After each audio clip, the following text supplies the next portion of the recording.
Today was obviously a fun game to be a part of. It's rare when you get an opportunity to play on Monday Night Football. So I think that was a real treat for our guys. Our coaches did a great job of preparing these guys all week and giving them the game plan. And obviously it took the players buying into it. Played against a really good Houston team that's well coached. They got some explosive players. So obviously in the first quarter, they're having some success offensively. And of course, once we settled down, we were able to get some stops on them. And offensively, we were able to have some plays. We started off a little slow, but once we got going, our guys started making plays. Offensive line did a really good job for us again. They've been playing really well for us. I thought Tamu did a good job of managing the game, making the throws. Just a real good collective team effort. Guys played well, played hard, and again, to be at home at Audi Stadium on Monday night, it was a real treat, and it was a fun game to be a part of. Coach, I see the beer snake shirt. Can we get a good shot of that first? Yeah. And then second, you got Francis Bernard back. Yeah. I mean, he was out there commanding that defense. What do you have to say about having him back on the field for you guys? Yeah, Brandon is a really good player. We use this thing RCE, and that's recognize what you see, communicate the call, and then ultimately execute it. And Brandon is he does a good job of recognizing what the offense is trying to do, and then of course he communicates extremely well, getting guys lined up. And then of course he's a solid football player, so he goes out and makes plays. So it was awesome to have him back, his leadership, and he did a good job for us.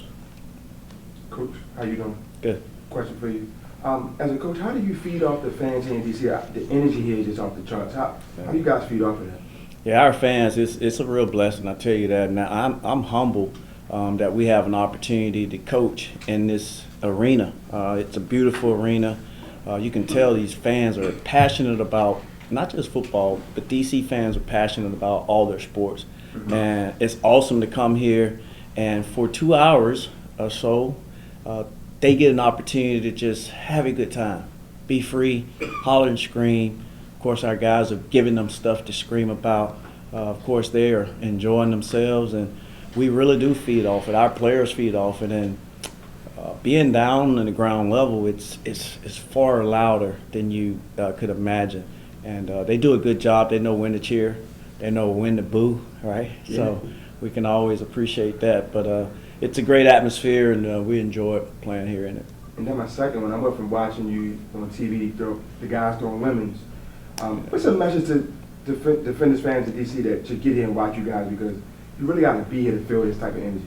Yeah, I think if you love football and you love passion, passionate guys that, and a good brand of football, mm-hmm. right? If you're in this area, in the DC area, surrounding areas, for what it costs, right, to get in the game, and then the experience of being in an intimate setting, passionate fans, cheering loud, genuine enthusiasm, I would say come and check it out.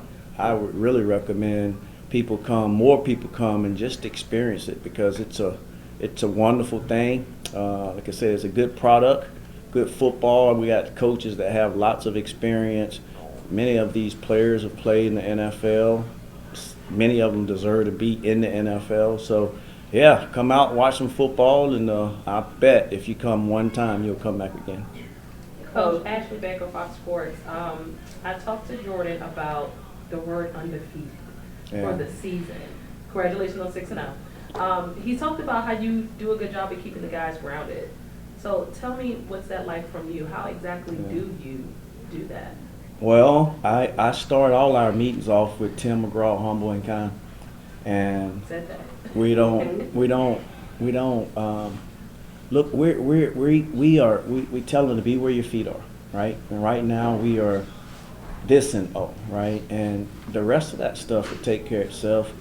We tell them to remove the mental clutter, and hey, we're human, right? That stuff pops up in your head, but you have to have the mentality to remove that. So. Hey, they've earned an opportunity to hear some more Tim McGraw this week.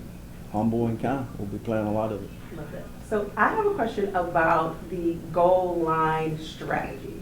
So I think the Roughnecks were anticipating Derek King coming out on the 1. You guys didn't go that route this week. Right. What was the game plan with that? What were you guys thinking? There's strategy-wise? some other things. Coach Keiss, our offensive coordinator, and those offensive coaches, and I love watching them go to work. They go and they come up with these game plans, and obviously we saw some things that, one, we were going to try to get a ball over to Ethan, which we got pass interference on, but we know what Derek brings to the table. We did, in many cases, bring him in the game with Tamu and motion him out so we can get the necessary box that we want in terms of linebackers being in the box. But our coaches do a good job, and obviously when you're playing against a good team, their guys are good and well coached as well. So it's always cat and mouse there, but we found a way, right, when we got down there to get a few scores, and it's good to build off of that. How did it feel to have like a fourth quarter cushion this week? Yeah, that's always cool, but when you got a quick striking offense like Houston have, it's you never can get relaxed, and you never can feel like you got it, right? They scored so fast on us that one time, quicker than you can say Jackie Robinson. So I was like, geez, man. So now we get the ball back, and we got to try to take some clock out by running the ball. But yeah, they're a good team, and I'm sure they'll continue to do well as we go. Coach Drew Wells, Ambush Sports. I wanted to ask you kind of about the work that you put in as a team and your individual guys. The XFL obviously prides itself on being a league of second chances. A lot of your guys are playing at a level that they are going to get a second chance. So what can you say about the work that's gone into that from the start? Yeah, thank God for the XFL, League of Opportunities. People who normally wouldn't have an opportunity to show their stuff, man, because of this league. All right, you're talking about 8 teams that's filled with 51 guys that are getting an opportunity to show their stuff on a national stage. Now, you better know that there are some NFL scouts and some NFL executives and some NFL coaches that was watching this game. It's Monday night, right? Ain't a hope. Well, there's some other stuff going on, but it's football. So we are so grateful and blessed by our ownership, by our league executives, Mark and Doug, and Mark, Doug, and Russ, of course, doing a good job. And this league is necessary, right? And it shows that there are a lot of guys that deserve an opportunity to still be playing football and develop and learn. I'll give you an example. DeMarcus Hayes, for us, starting tackle, right? He's a guy that played at Georgia, or played behind some guys. Obviously, we know what type of talent they have at Georgia, but he was a really good football player. And now he's getting an opportunity to really get a chance to play and get those reps, and he's doing a good job. And from these opportunities and from him doing the work, we're hoping that he'll get a chance to get signed on with the NFL team. And that's just one. Look, Santos, right? Mike Joe, right? Neil is quiet, but he's solid. Lucky. You want me to keep going? You got time? I can tell you more names. You got anything else? Coach, what should we expect to see next week in Orlando? In Orlando? Well, we obviously are going to take, as I just told the team, take some time to enjoy this one. That game is going to happen really fast, right?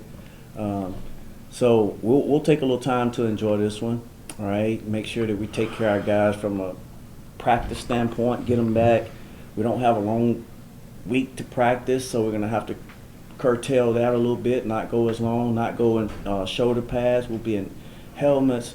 So the week will look a little different, and it's going to take maturity on our team, accepting the responsibility of, hey, this is a short week. We're not going to be able to practice as long with helmets and shoulder pads on. There's some times we're going to have to take mental reps, talk-throughs, walk-throughs, that type of stuff. So I like our coaches. Greg Williams, our defensive coordinator, Fred Keiss, offensive coordinator, and then the other coaches, Coach Russ and Shannon and Al Vance. These guys are good, and I think they'll have them ready to roll.